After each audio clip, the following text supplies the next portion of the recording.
Kept you waiting, huh? Yes, today I'm going to be talking about Metal Gear, one of my favorite series of all time. Obviously, for those who don't know, probably do, Metal Gear Solid 3 is getting a remake. Metal Gear Solid is one of my favorite series of all time, so I could not be more excited. So today I want to talk about the remake a little bit, go a quick rundown, and then I want to really go into Metal Gear Solid 3, what I love about the game, and then I want to tell you guys all the different ways you can play it, because you definitely should. It is an amazing game. Stumbled my words a little bit there, but you got what I was saying. I'm just so excited. Anyway, so Metal Gear Solid Delta Snake Eater, not 3 Snake Eater, is what the remake is going to be called. The reason why it's called this, according to Konami anyway, is because Delta, the symbol, obviously represents a 3, but also signifies a change while still containing or having the same structure. So what they mean, because they did actually go into some detail, is the story elements and everything, the lines and everything are going to be completely the same, but the gameplay is going to be improved. So what they mean is, like, essentially A to B plot and all that, nothing is going to change whatsoever. They've even said that the original voice lines are going to be used. I think they mean they're not going to even re-record them at all. I don't know, maybe they'll record some new elements, we'll wait and see. And obviously the gameplay, the thing I'm most interested to seeing is how they improve it. Because are we just going to get like MGS5 style controls, or is there going to be even more of an evolution there? It's going to be really interesting to see.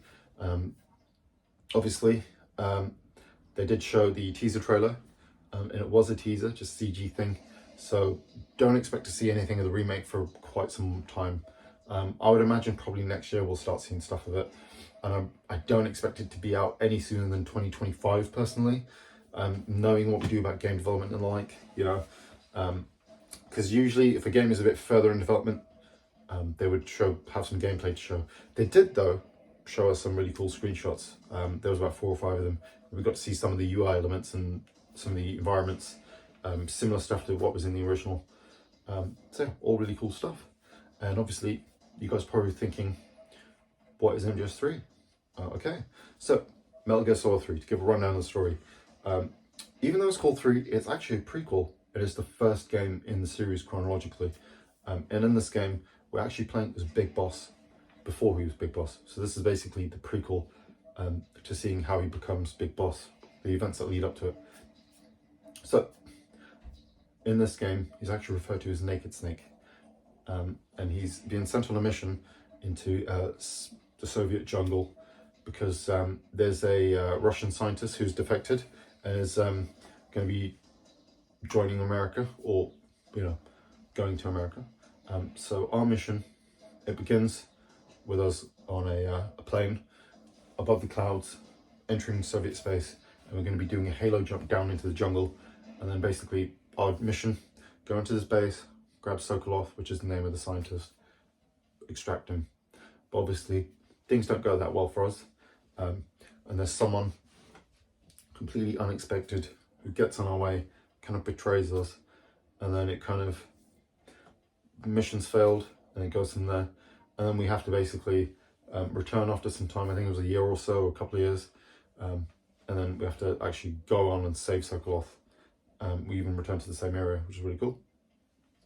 And what's great is, not only is this a story about Snake becoming Big Boss, but through, you know, the ghosts of his past, let's say, we get to really understand what it's like to be a soldier, and you know, the toll it takes on people. Basically, that's a big kind of motif with Kojima in his games. He likes to he doesn't like to portray war ever in a positive light, and he just shows how it can affect the human spirit in a way. And this game does that so perfectly, in my opinion. Next up, I want to talk about one of the, obviously, you know, the story is just one aspect of a Kojima game or a Metal Gear game. The gameplay is one of, you know, the most important aspects as well, you know. And obviously MGS3 does a pretty brilliant job at improving what was lost there. So obviously it's a stealth game, meaning you have to hide and you have to make sure that enemies don't see you. The whole point is not to just kill everyone, because then, if a guard is alerted, other people are going to come and you're going to have a really tough time. You can escape and you can fight off a little bit more than you could in the previous games, but it's really not how you meant to play the game. In this game, being in the jungle adds some really, really cool elements. This is actually like the first kind of like systemic game from Kojima, because obviously he really lent into that heavily with MGS5, but this is kind of the beginnings of it in a way. So first of all, being in the jungle, you have to worry about camouflage. Obviously, we're not entirely in the jungle environments, we do see some other things, but basically what I mean is you'll have this meter above you that will say camouflage and then the percentage. You can go up to 100%. I think it's very rare to get to 100%, but you can get pretty close. Basically, you'll have face paint and you'll have your clothes or your outfit, whatever you can call it. And then those will have to change depending on the environment to suit them.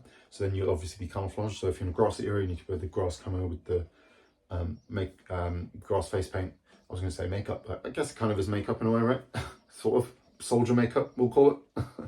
And then obviously, if you're in like more of a kind of wastelandish type environment, you have that. If you're in a desert environment, you wear desert type one, so on and so forth, type of thing.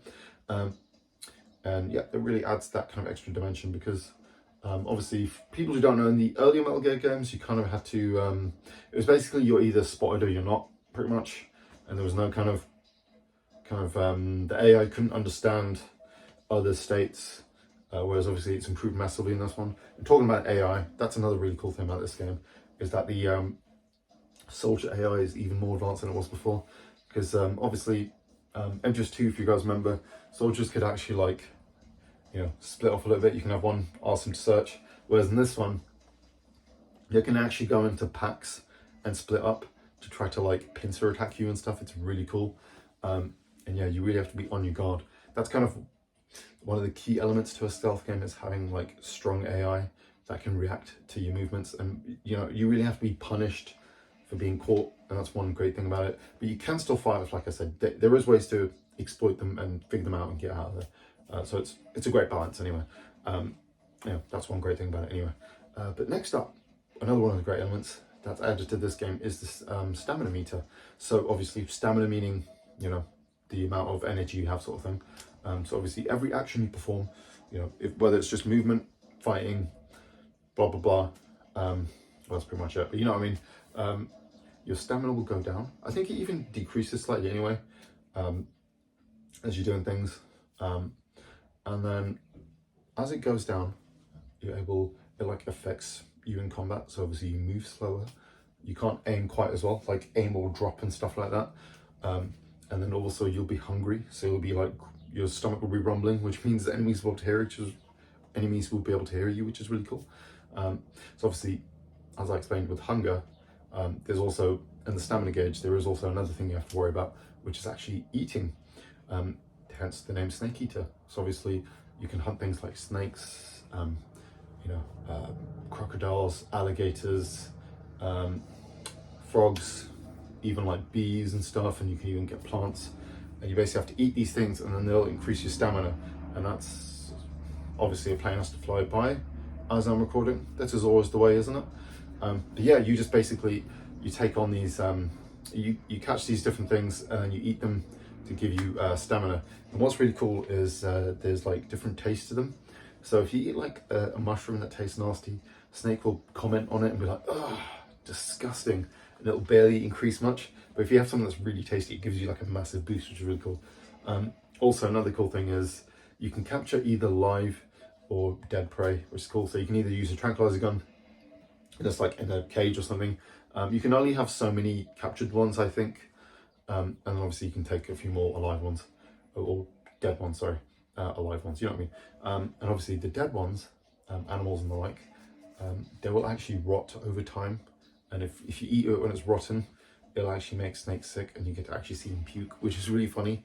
It's like one of those weird Kojima things you always get, And obviously another one of the great features as well, being in the jungle and surviving and all that, they really lean into it, because when you get into combat environments, or if you hurt yourself in any way, not only do you take damage from your health bar, but you physically get injured as well, which is really cool. So you have to actually like patch yourself up. So you break an arm, you got like, you know, make bandages and a suture, you cut yourself, you got to plaster yourself up, you get leeches on you, you got to use your cigar to burn them off and that sort of stuff. Obviously injuries stunt or prevent you from healing HP, because one of the cool things is when you rest, your HP meter goes up. Obviously this was continued on in 4 and 5 as well, from what I remember, and I think Peace Walkers as well. You can't just like rely on rations, you actually have to heal up and take your time. So obviously if you're injured, your health bar won't go up, or it's just stuck at a certain state sort of thing. So like, you know, if you have a few broken bones, it's like it can only go halfway up sort of thing. So that's one really awesome aspect of it anyway. Next up, obviously, what would a Metal Gear game be without radio calls or codex moments? And obviously this game has tons of them. We have a great cast who kind of accompany Snake, because obviously you're on a mission on your own as always, but you have these guys supporting you for help.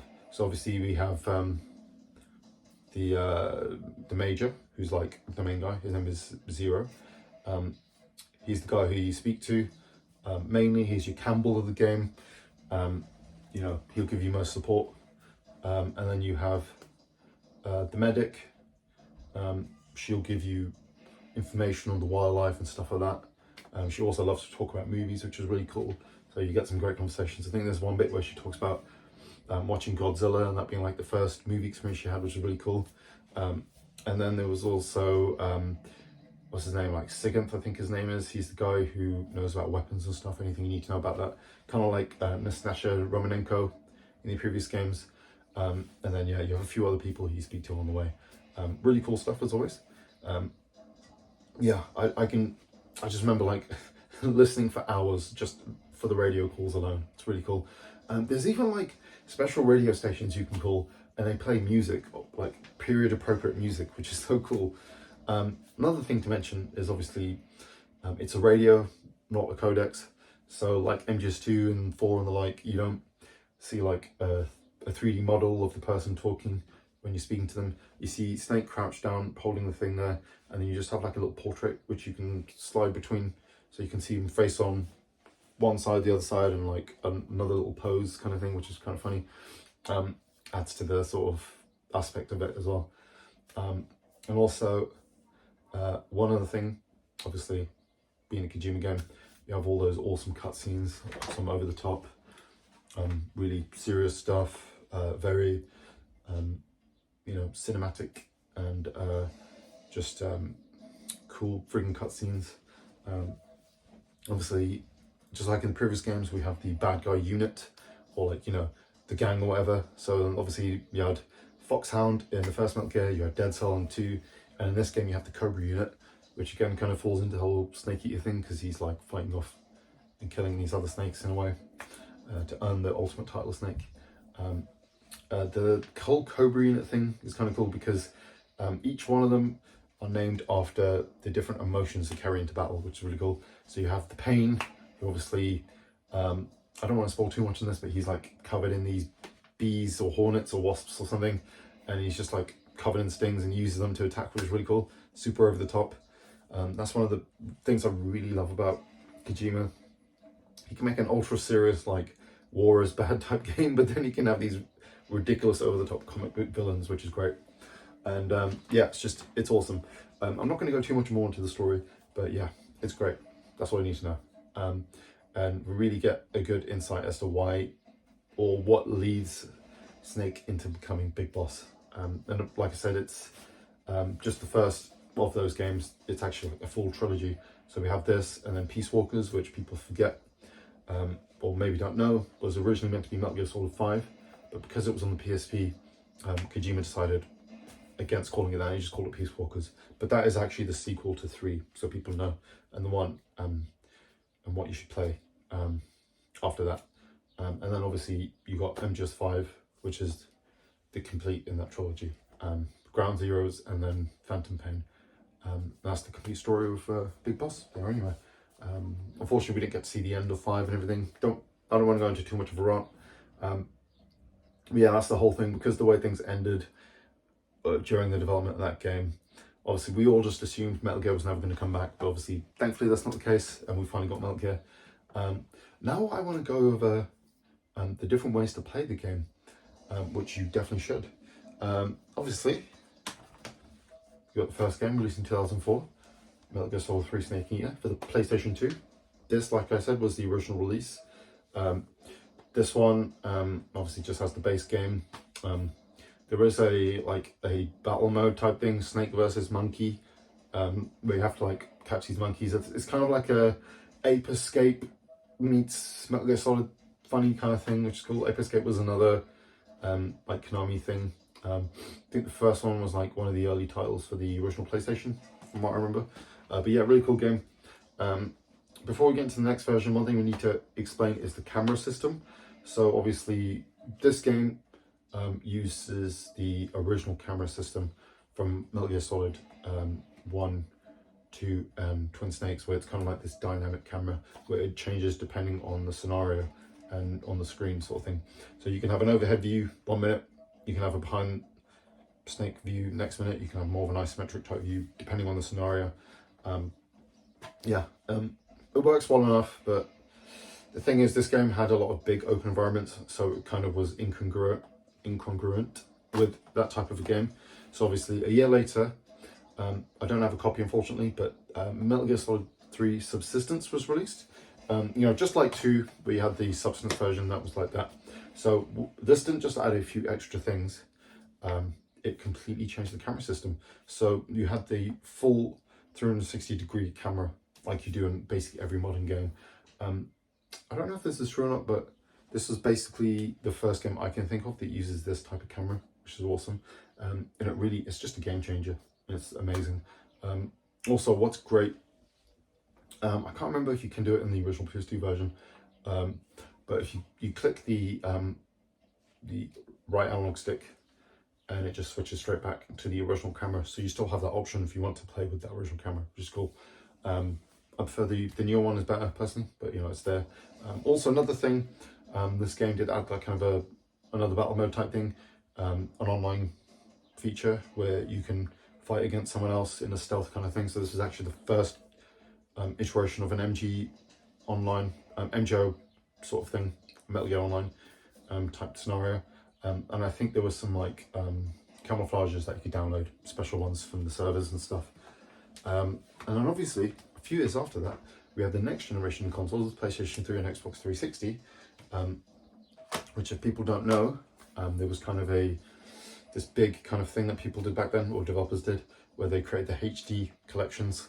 You get like between 1 to 3 games from a prior generation, chuck them on a disc, put them on 720p. Sometimes you'll get a boost in performance, sometimes you wouldn't. Call it a day. And obviously Metal Gear was no exception.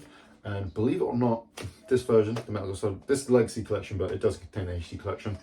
But this one was actually done by Bluepoint, who are now owned by Sony, which is really interesting. Because obviously they did the God of War collections on PlayStation, and then obviously Konami hired them to do the Metal Gear one, which is awesome. Yeah, as you can see here, this is it. Well, that's the collection there. Shows you pretty much everything you get there. So this is awesome. It doesn't just have 3. This contains Metal Gear Solid 2, Metal Gear Solid 3, and Metal Gear Solid Peace Walkers all in HD. And on top of that, you get Metal Gear 1 and 2, because that was another cool thing. I think that was the case with the original Subsistence version as well. Metal Gear 1 and 2 obviously were MSX games, these Japanese personal computers back in the day, during the 80s. That's where they were on.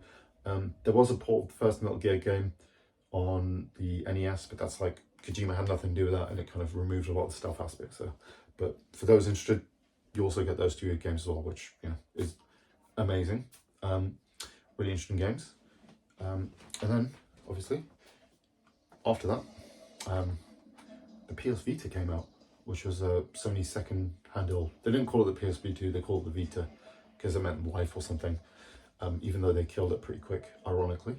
And one great thing about the Vita was it was pretty much a handheld PS3, near enough, similar to kind of how the PSP and the PS2 were close-ish enough. So obviously they ported over the HD collection. As you can see, unfortunately, it is just MGS 2 and 3, no Peace Walkers. I'll show that cool cover they got. This was when they still did manuals, if you can believe it. Remember these things? It's cool, isn't it? But yeah, obviously the reason why they didn't have Peace Walkers apparently was because it was backwards compatible as well, so they don't want to include it, because you can, people who probably own one of them can just buy the digital version. They want people to still buy that one. So it is a bit annoying because the HD version did improve some of the gameplay elements and stuff. But I think when you play PSP games on the Vita, you can still access that second analog stick, so kind of a similar control scheme anyway. But yeah, pretty great version. A few things to mention, obviously, I want to talk about performance. Obviously, the original PlayStation 2 version had some issues with frame rate in busier sections, but did aim for 60 frames a second. I think it's 480i or something like that in terms of resolution. But obviously, people are playing on CRT TV, so that don't really matter. But obviously, the HD collection, PS3 360 version, pretty much locked 60 frames and a 720p. Obviously, the 360 version is also backwards compatible with the new Xbox system. So if you got an Xbox One or Series systems, you can play it on there. Unfortunately, it's 720p depending on which console you're playing it on, even on Xbox One X, Series X, sorry, and One X. Because obviously certain games do get boosts in performances and frame rates, but that doesn't get it, unfortunately. But it does run, which is cool. And there is also another thing to think or to consider is obviously the physical version includes 2, 3, and Peace Walkers, but if you buy it digitally, you have to buy 2 and 3 Peace Walkers as separate things. So one collection is just 2 and 3, and the other collection is Peace Walkers HD, which is a bit strange. One cool thing though, on Xbox, they do a lot of deals, especially with backwards compatible stuff. I bought a digital version of 2 and 3 for like £2 or £3 or something like that on a sale. I think it usually goes for about 10-ish or something, maybe 15, so not too much. I would just suggest buying a physical copy though. There was a really cool kind of limited version of it, which came with like this really cool art book. So anyone interested, that's one to look into. But yeah, there is also another version of 3 to talk about.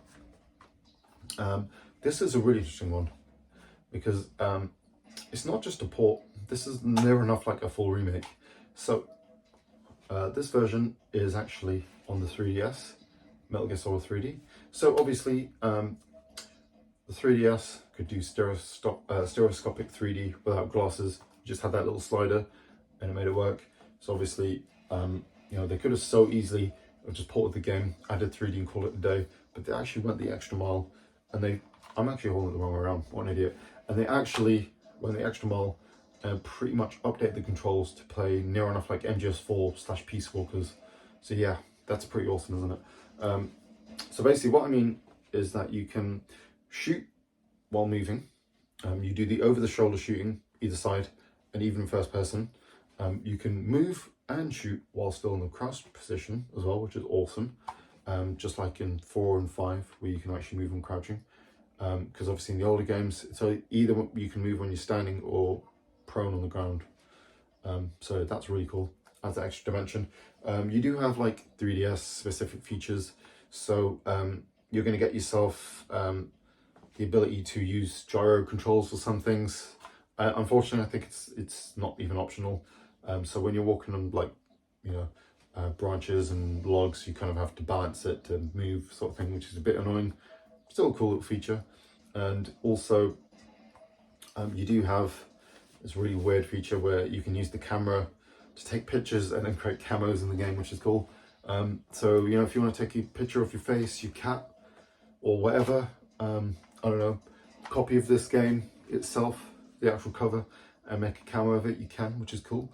It's interesting to see what percentage the camo will be. I think it just goes off the colors in whatever you take and builds a camo off that, and then it determines what it is, and depending on the environment. So like if you were to take a picture of something that was black, you would just get a black camo, and it will be like pretty high in the dark, sort of thing, that type of thing. But yeah, this is another interesting thing with this is obviously, for people who don't know, the controls in this game will vary depending on the version of the 3DS you have. So I'm sure a lot of people know this, but the 3DS had quite a few different variations. So the original and the XL models, and the 2DS, which all only had a single circle pad. And obviously for the regular and the XL models, you have the option for the Circle Pad Pro, which is it's the thing you just stick on the back of it, and it gave you a second circle pad and a couple extra bumpers. And yeah, that basically allows you to use the modern MGS4 style controls. 2DS owners unfortunately can't do that. But obviously new 3DS, new 3DS XL, and I'll show you my new 3DS, and new 2DS will be alright because you have this little nub there, the C-stick, which basically simulates that second analog stick, which is cool. So if you own that, that's fine, but if you're on a regular 3DS, you might want to look into getting a Circle Pad Pro. If you don't use the Circle Pad Pro, you can play it with the Peace Walker style control scheme. So what I mean by that is you'll basically, if I'm correct, the face buttons become your camera control. Obviously you still move with that. That becomes changing equipment, and then it's basically just like, shoot, aim / action button with these sort of thing. So it does work. It's a way of playing it, and it works okay, but it's better with the Circle Pad Pro. And obviously there was a final release that was announced at the same time as 3. So Konami announced autumn of this year, so 3rd to 4th quarter, they're releasing the Metal Gear Solid Master Collection, which is going to be Metal Gear Solid 1, 2 and 3, all in a single collection. I think only digitally though, unfortunately. And it is called Master Collection 1, which is another interesting thing. So I'm sure we'll get more games coming up as well. So so that's going to be a version, a way to play the versions anyway. I think what they said is, another thing I'm not 100% sure on just yet is if it's just being released on PlayStation. I don't think it is, because the remake is coming to Xbox and Steam, so I'm sure it's going to come to everything.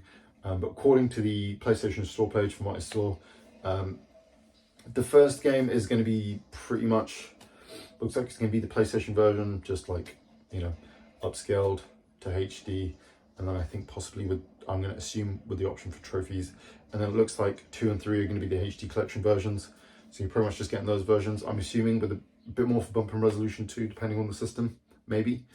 So yeah, we'll wait and see on those. There's probably more detail in those collections. I'm sure there's, you'll probably get the other HD collection bells and whistles. I think they did actually announce Metal Gear 1 and 2 will be included, because it's those versions as well. So wait and see on that. But now I'm gonna tell you what I think, or which versions you should play. Pretty much you can't really go wrong anyway, because they're all great versions. But what I would say is, obviously, definitely play the Subsistence or HD version of the game first and foremost, because you're going to love it and it's great. And then if you can't, or if you have a 3DS, then for a second playthrough, give this one a whirl, because I really feel like you have to at least play this version once. The only thing is, because the game's very cinematic, and there's like, that immersive aspect to it. You want to really play it on the big screen, and you get the best experience on the big screen. But then this version, just for those cool controls and the 3D, is at least worth one try or one playthrough, because it's like getting to have an extra experience of the game. And it's a look into what we may be able to expect from the remake, possibly in terms of controls anyway. But yeah, anyway, that's it. I hope you guys enjoyed the video anyway. I really love this game in this series, so I just hope for those out there who haven't played these games yet, I really hope you give it a chance. The only thing is, obviously 3 is chronologically the first game, but it's kind of hard to suggest this being the first game you play in the series. I really would suggest playing 1, 2, and then probably 3. Play them in order of their actual release, is what I would say. You're going to get a chance with that with the Master Collection though, which is awesome. But yeah, anyway, this is going to be it for the video. Really hope you enjoyed it. I think also, as a part of this whole Metal Gear fever I'm in right now, I'm going to be doing a video showing my Metal Gear collection. So obviously we can go over all the games, I can explain some of the different versions and some of the intricacies. There's also some cool side games in this series. And yeah, anyway guys, thanks for watching and have a great rest of your day. See you again.